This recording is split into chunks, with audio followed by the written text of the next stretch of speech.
What's up, YouTube? Today I'm going to be making a spawn mask. Wanted to do some symbiotes first, but my mother passed away recently, so some projects I had lined up I ended up not doing, and via my mood I felt like doing a newer version of Spawn. The actual idea was to turn this into a Spider-Man Noir mask, and I actually have several different projects planned for this face shell here that I use for the Spawn. But yeah, did not get to that yet. But if you would like, below, sound off in the comments if you are interested in the symbiote mask that I've been making and you would like to voice your opinion on the newest one I should make. Please leave a comment below letting me know which symbiote you'd like to see next. And without me blabbering on any further, let's go ahead and just jump right into the video. Alright, so the first thing I've done is cut out my patterns that I traced onto 5mm EVA foam, and 2 of each of the main pieces, 1 and 2. And now that I've got them all cut out, the next thing I'm going to start doing is gluing together some of these V-cuts. And the first V-cuts I'm going to glue together are going to be these here for the sides of the mouth, and these first ones here on either side of the ear area. And to glue these, what I'm going to use is DAP Weldwood contact cement. And what you do is, I have a bottle here, and you apply it with a brush, and I will apply it to both sides to be bonded. And then I will let it sit for 15 minutes, and after 15 minutes I will match up my registration marks and glue them together.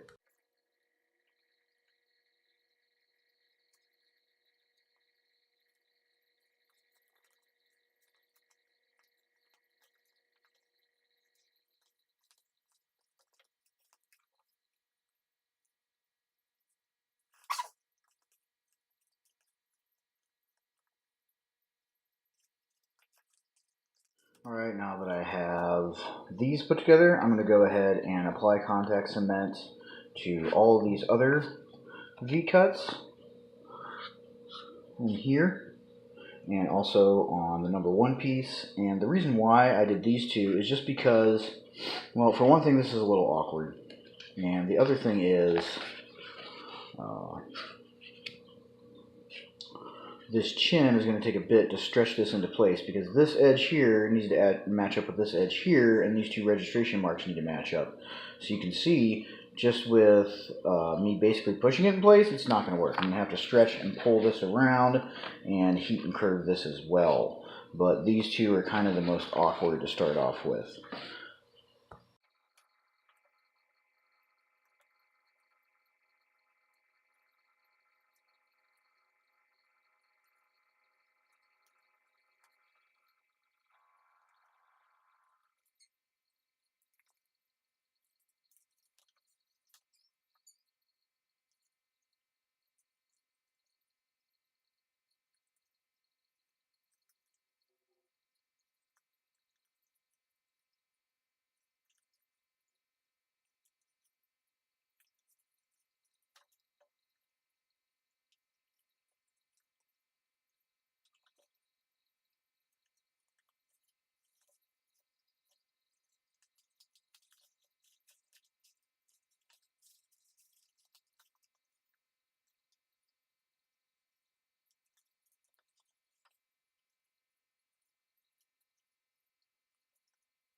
Okay, now that all the V-cuts are joined, I'm going to go ahead and apply contact cement to this spot here and this spot here, and then all the way around the outside edge and the inside edge of this.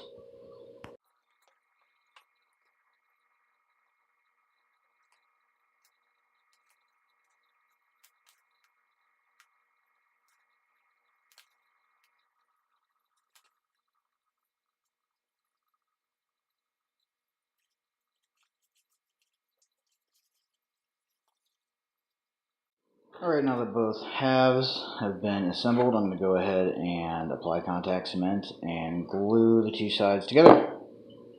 Okay, now that both halves are together, I need to start rounding out some of the knobs and such that have kind of come out where the V-cuts are. And in order to get this round, or more round, it's already pretty decent, but I want it a little bit more smooth. I have a canvas hat maker's mannequin here. And I'm going to go ahead and just knock the mask on. And then I have a dual setting heat gun. Hair dryer sometimes works, but takes so much longer. And what I'm going to do is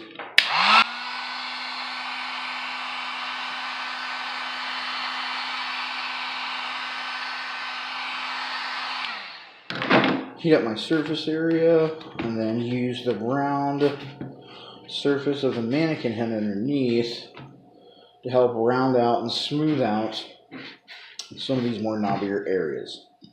Okay, now that I have the areas all through here, around to the back of the shell, round it out as much as I can. Now granted, with this pattern, with all the V-cuts I put in it, it already starts off pretty round, and it's pretty simple to get round. It looks like there's a spot there and there. I didn't get very good. Let's go back and touch that up. But one of the things you may notice is the seams may want to start coming apart as you're heating it. Now, providing you're not heating it from the inside, you'll notice perhaps you can see the light is hitting on the inside here on the seam. You can see a bit of reflection. That is from some regular old inexpensive household super glue. And I will take a little bit of super glue and just run it along the inside of the seam, and that helps to keep it together, because sometimes the contact cement wants to pull apart when it's heated extremely like that with a heat gun. So that's something to keep in mind as a tip for that. Now the next thing I'm going to start working on is individual features that I'm going to heat into this. And you'll notice some of the shape is already there. Like we have the ear up into the cheekbone, you have where the nose could be, down to the draw lines on the side of the mouth and between the cheeks and where the mouth area would be. And then this area coming up here, which is where we're going to pull in the cheekbone, sink in the eyes, things like that. Pull out a brow. Just basically give it some definition so it's not just as flat as what it is right now. Think of the unheat formed EVA foam mask more or less as your canvas. And as you're heating it, you start to bring out the details and the elements and the potential. Okay, so starting with the facial area here, you may notice that I've heated here, and pushing from the inside with my finger once I heat the outside to push this area out here to make the nose a little bit more pronounced. And then I took the heat gun and heated down each side here. First I did this side, then I did this side. Once I got it warm, I simply pushed it in here to give it some of the depth and the sunken in area on the side of the nose here. And then I took the heat gun right in and got this area hot and just pushed that in with my thumb so that it has more of an actual face chin shape. Next, I'm going to pull out the cheekbones and start working on the eye and brow area. Okay, next I have heated and pushed in all the eye areas. I get them hot and just push them in with my thumb and my fingers. And I've also done the cheekbones. I've pushed them out, which gives it a much more overall skeletal, spawn-like look. And it's pretty easy to identify where the cheekbones are because they end right where the seam ends. And I just push them in on each side like that. Okay. Okay, next I'm going to heat this side and push it in a little more to form the temples while holding this in place from the inside to keep the eye socket look here intact. Then I'm going to heat and shape and pull out the brow a little bit more and push it in a bit here. Alright, so with moving from the cheekbones, I have pushed out the brow area here. Hopefully you can see it from the side, make it a little bit more sinister, and also pulled out the brow area on the side as well by heating the outside and then pushing through with my right hand while pushing down the outside with my left to help pull that curve in. I have also heated and pulled out the ear area some here so it's a little bit more comfortable. Heated and pushed these in a little bit, and then the jaw as well, you will notice I heated this edge and pushed a curve into it matching up and flowing down into the actual pre-definition on the jaw and the chin here from these V-cuts that we had to line up and glue together. And yeah, pretty happy with the facial shape from the side to the cheekbones to the ear area. And now I'm just going to go around and touch up anything that I'm not really happy with. Oh, and I did also heat this area and push it in a little bit just to make the brow a little bit more accented. So when I'm actually wearing the mask and you see it sideways, you can really see that kind of skeletal definition showing through on all this. Okay, and this is how it's going to look as far as the heat forming whilst I am wearing it. Give you an idea of the detail and depth that I could put into the surface. Okay, so I cut out my eyepieces, the accents from 2mm EVA craft foam, and I've already taken them and traced them onto here. And how I lined them up is this point right here that comes off the corner of the eye rests right below the seam. And you'll notice that this part here on this edge matches up with the seam, and this one comes down right there below the chin. So I went and traced both these out and lined them up where I wanted them, and traced them out so I know where to put my contact cement on this side. But before I do that, I'm going to place them on here and use my heat gun to shape them somewhat so that they'll line up a little better with the curvature of the cheekbones and such that I've already put into the main face shell itself. Okay, I have both pieces attached on after heating and shaping them first. And like I say, you'll notice these cut lines up here match up pretty well with the points here. And these 2 points with the center seam here. And yeah, pretty happy with the way that it looks. I did have to do a little heating and shaping on the eyes to get them both as even as possible. And now I'm going to move on to doing some sanding first with a Dremel 4000 and a medium grit head. And then I'm going to move on to hand sanding if needed.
Okay, so I basically sanded all the seams and V-cuts and areas that are still exposed after putting this on, just to help round everything out and smooth it all out as much as possible. If you happen to have like larger power tools like a belt sander, that will speed up this process.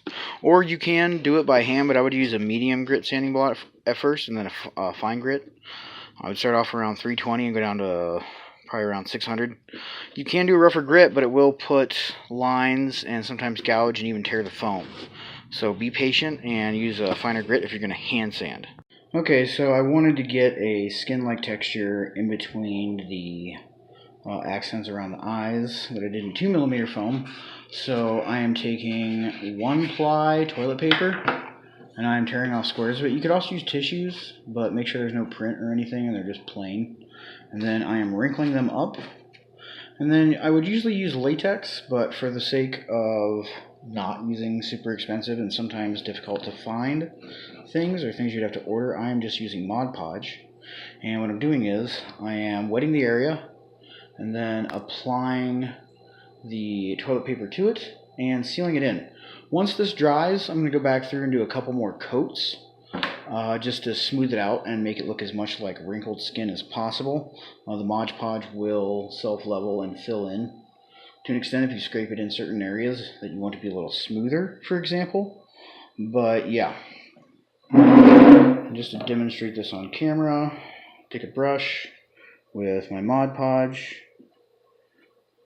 and wet down the area where I want to put this so it has something to stick to.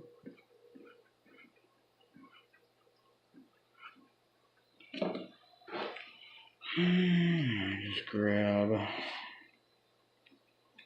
my tissue, work that into place. Try to not cover up or obscure the accents.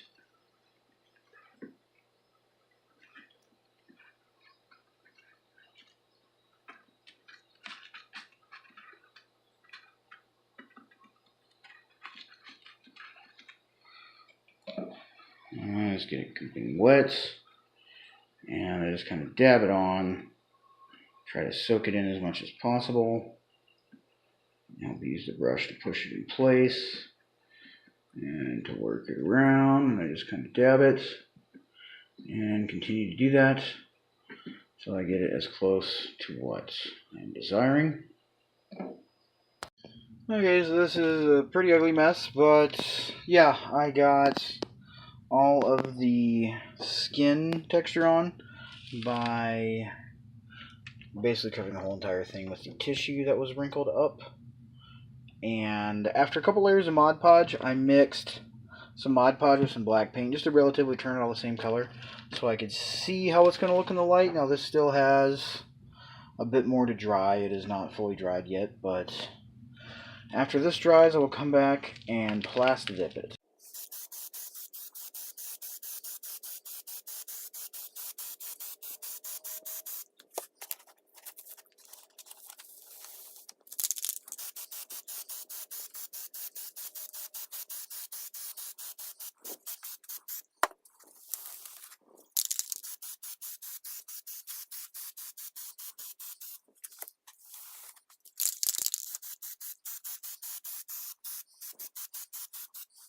Okay, I've done about 3 layers of plasti dip on this, and I'm happy with the way that it feels. So I'm going to go ahead and start painting it. And to paint it, I'm going to use my airbrush and some opaque createx airbrush paint.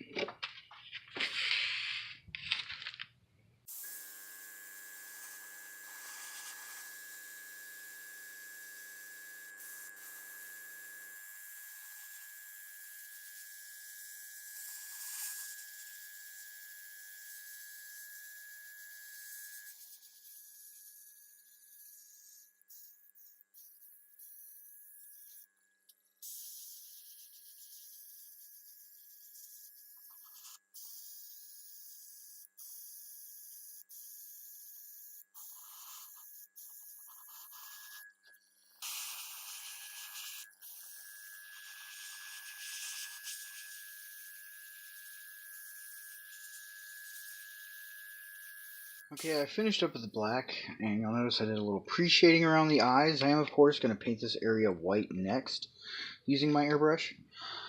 And I'm going to do that off camera, just because it's hard to get it on camera. What I am going to show you is I take a scrap piece of cardstock, and I will hold that in place to stop the white from spraying over into the black too much. I don't have to do too much touch-up later, either by hand or otherwise. And yeah. And to do that, I am also once again using Opaque's Createx airbrush paint. Alright, I went ahead and did the eyes in white, and like I said, left it shaded a bit around the eyes and such. And now that it is dry, I'm going to go ahead and seal it using some super high shine Mod Podge clear acrylic sealer. I'm using this because it is flexible and will allow some give on the mask without cracking like a normal aerosol spray paint brand acrylic or enamel sealer such as Rust-Oleum, for example.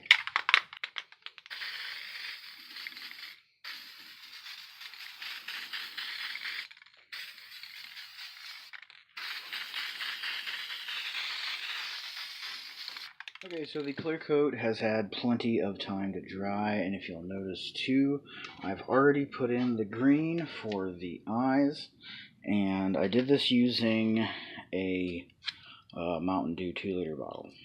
Seriously, I just cut a square of plastic out of it. Now I did heat it a little bit first with a hair dryer, which did warp it a bit, but the other thing you'll notice, the way it's kind of wavy, that was from how I glued it in, because I glued it in with hot glue. And let me show you the inside. See there, the hot glue warped it a bit more. Now, I was actually not disappointed in that, kind of expected it, and I'm happy with it. Hopefully when the light shines through it, it'll give it a pretty cool look. And you should, since it's, you know, somewhat clear plastic, you'll still see my eyes, of course, but they'll be showing through in a glowing green. So hopefully the effect will come out. Now, another option is to use acrylic latex, or sorry, not acrylic, acrylic plexiglass, clear acrylic plexiglass. You can dye it with RIT, R-I-T, RIT Dye-More. In green, RIT Dye-More is for synthetics. It's not for regular fabrics like cottons. And if you boil the plexiglass in it at a low boil, you can dye it. However, that is expensive, and you also still have to heat and shape the plexiglass, which usually does cause some warping unless you have some really nice, expensive, professional plexiglass working tools, which I do not. Okay, so I have the lights in, and for the lights, what I did was I went to Walmart, and they have hat clip lights. They only happen to have 4 left, so just because I'm me, I bought them all. And they look like this.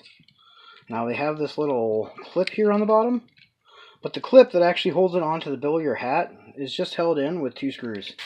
So I simply used a Phillips head screwdriver to remove them. And then I took and I colored this clear piece here where your LEDs are. I colored that with a green Sharpie prior to putting it in. And what's holding it in place is just a piece of 1-inch elastic that I glued in flat, and then when you actually put the light in, it stretches and holds it firmly in place. I got it in right there. I can get this off so I can show you. Okay, and then yes, here it is inside. Pull out the light. And yeah, there you go. I just used some super glue and glued it in, and then I put a little hot glue around the edges of it to help make sure it stays nice and tight. And then for storage, of course, I'm going to leave this off and out of the mask, but for wearing it and for storing it, I'm just going to go ahead and slip it underneath the Velcro here. And now the only thing left to do is for me to go ahead and try this on and see just how I look in it.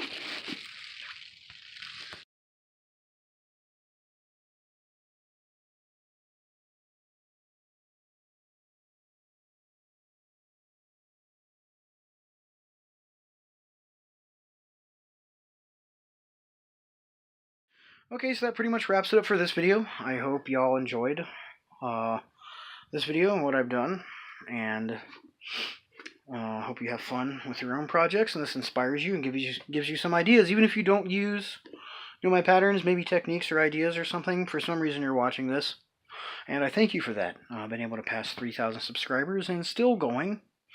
So I really do appreciate that, each and every one of you. And as I said in the beginning, if you want, please leave a comment below as to what symbiote mask you'd like to see next, or if you just have something else you want to see me tackle. I plan on doing more Spawn stuff. I have enough latex now. I don't have all the materials, but I have enough latex that I can start working a little more in-depth on Spawn, I'm hoping. I intended to do this years ago, and ended up doing Carnage instead. Partially just to get an idea and, a scope of what techniques I need to develop and use to make the Spawn costume, because I knew I was going to be doing a lot of latex and my own bodysuit and things like that, and I wanted to get it worked out ahead of time before trying to go all out. But yeah, so as always, thank you all for watching, and if you enjoyed this video, please leave a like, and if you are not a subscriber, please consider subscribing if you enjoyed this video and would like to see more like this. So as always, thanks for watching, and have a great day.